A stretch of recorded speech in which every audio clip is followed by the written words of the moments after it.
evliliğe giden yolları kapalı olur. Yani böyle bir şey. Bu insanlar evlenebilmezler. Erkeğinde ve yoksa da kadınında hayatımızda büyük sıkıntılara sebep olabilir. Musallat neden? Nezerden, hasetten ve yoksa da herhangi bir manevi hastalıktan üzerimize gelebilir ve bedenimizde ağrılar, sıkıntılar. Esselamu Aleyküm ve Rahmetullahi ve Berekatuhu. Bayanlarda musallat çoğunlukla aşık cin bayanlarda nasıl ortaya çıkar? Evlenecek vakit ve kimdense görüşende onun fikrini dağıtıp ve onu o fikirden çevirmekten başka bir vazifesi olmaz.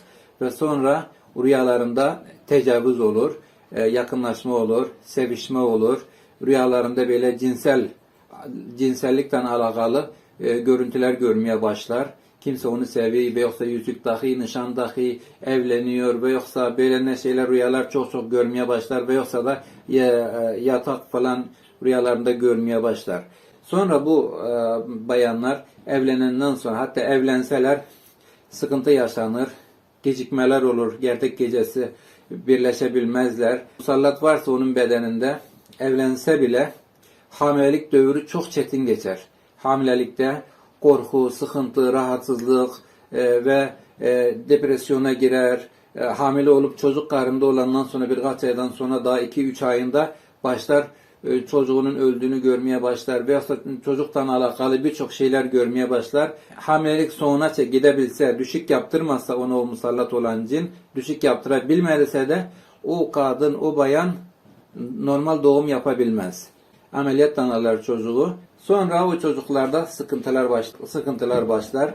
Çocukta rahatsızlıklar, psikolojik bozulma, konuşabilmeme böyle sıkıntılar olur. Ve bunların hepsi neyin gösterici? Bedendeki olan aşık cinin varlığını, musallatın olduğunu gösterir bu bayanlarda. Tabii ki ne evlenmezden evvel kısmet bağlılığı denen bir şey de var bu bayanlarda.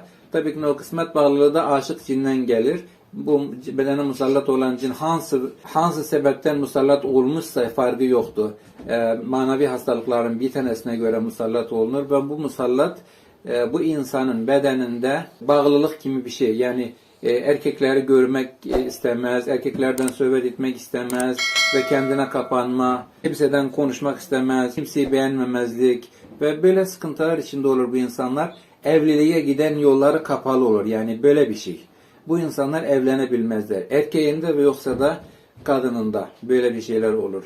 Ve onun için bu insanlar tabii ki çoğunlukla ibadetten uzak olurlar. Açık saçık gezinen insanlar ve zikirden uzak olan insanlar, haramda olan insan. Neden Allah-u Teala diyor ki ayet-i kerimede "Mumen ya'şe an zikrir-rahman nukayyid lehu şeytan fehuve lehu karin." Bu eğer insanın hiçbir nezare, hasedi, sıkıntısı yoktursa, Allah'ın zikrinden uzak olmuşsa Allah ona cini musallat edermiş. Ve o insanın hayatına o musallat olan cin girer ve hayatını alt üst eder. Bir de doğru yolu bulabilmez diye Allah-u Teala Kur'an-ı Kerim'de. Ve tabii ki eğer üzerimizde nezer, haset falan da varsa, ne zamansa korkmuşsak ve demek ki daha bizim üzerimizde musallatın alası var. Ve bu musallatı da biz göz ardı etmeli değiliz. Musallat neden? Nezerden, hasetten ve yoksa da herhangi bir manevi hastalıktan üzerimize gelebilir ve bedenimizde ağrılar, sıkıntılar ve psikolojik problemler ve hayatımızda büyük sıkıntılara sebep olabilir. Kendinize iyi bakın.